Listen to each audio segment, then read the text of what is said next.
Ed here with the Digital Digest, and today I wanted to share a quick unboxing and first look at the Lenovo Smart Display with Google Assistant. Now, this originally launched over the summer at $200 US. This is the 8-inch version. It also comes in a 10-inch variety, but the reason I'm sharing the 8-inch with all of you is that it is more comparable to the Google Home Hub that I already unboxed and have been enjoying since its release, and also this is now on sale for half of its original retail, which was, again, $200 US.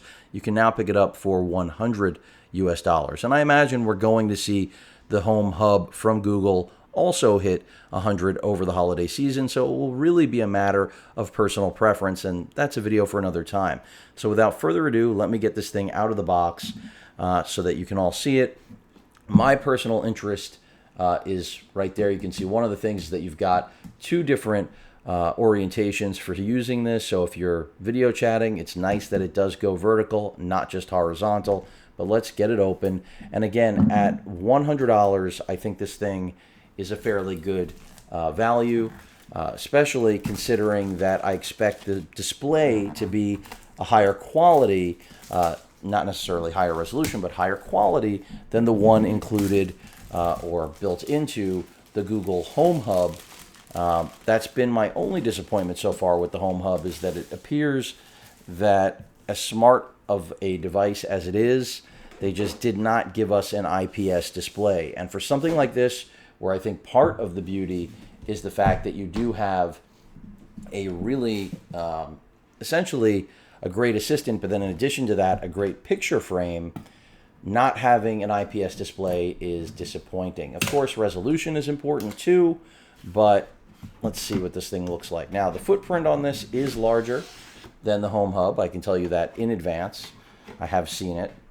And there it is. I mean, the Home Hub has a 7-inch display. This has an 8-inch display. But now that this is less expensive and has, you know, a little bit more versatility, this does have a front-facing camera. You can see instructions right here. To exit, swipe from the left edge. For quick settings, swipe from the bottom up. Camera's right there. There is a privacy tab for the camera. I'm going to go ahead and put this aside. We have some paperwork. Get that out of here. And then, of course, the power brick. Let's get the box out of the shot.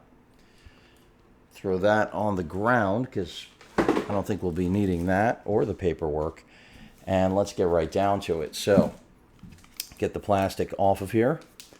And the build quality on this is solid. If you go with the 10-inch, it is $250. I'm waiting for that to go on sale as well. The one thing that concerned me about going with the Lenovo product is, and part of the reason I waited for Google to launch theirs, is that I don't know how far software support will go with Lenovo. And that's really the main concern with a product like this, is that, you know, is Lenovo going to support this device as long as, let's say, Google will? So there it is in that, you know, the portrait as opposed to landscape. So that stand does give you the versatility, which is really nice. Right here at the top, you can see we have the microphone mute button, volume rocker, microphones right there. On the side here, we have your ability to, I believe that's the way to cover. Yep, you can now see the camera has now been covered. So your privacy protection there. Looks like more microphones, and that's pretty much it. And then your speaker. Now the speaker is a little bit less potent than the one found on the 10-inch model, but that's a given because the 10-inch model is substantially larger. Other things to note about this unit.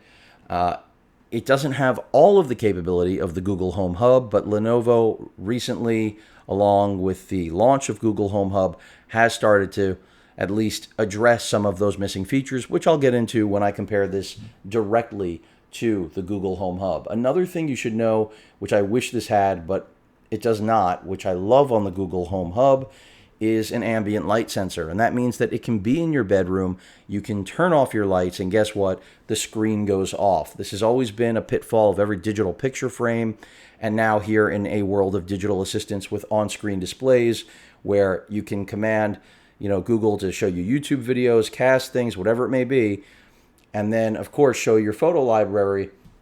It's really a big miss to not have something as smart as what Google did, because when you want to go to sleep at night, you shouldn't have to pull the plug on the device. And that's where Google did things correctly. That ambient light sensor does give you the ability that when your lights go off, the screen goes off. And that isn't really brilliant. It's something they just adapted from smartphones, and it was smart. I have no other way of putting it.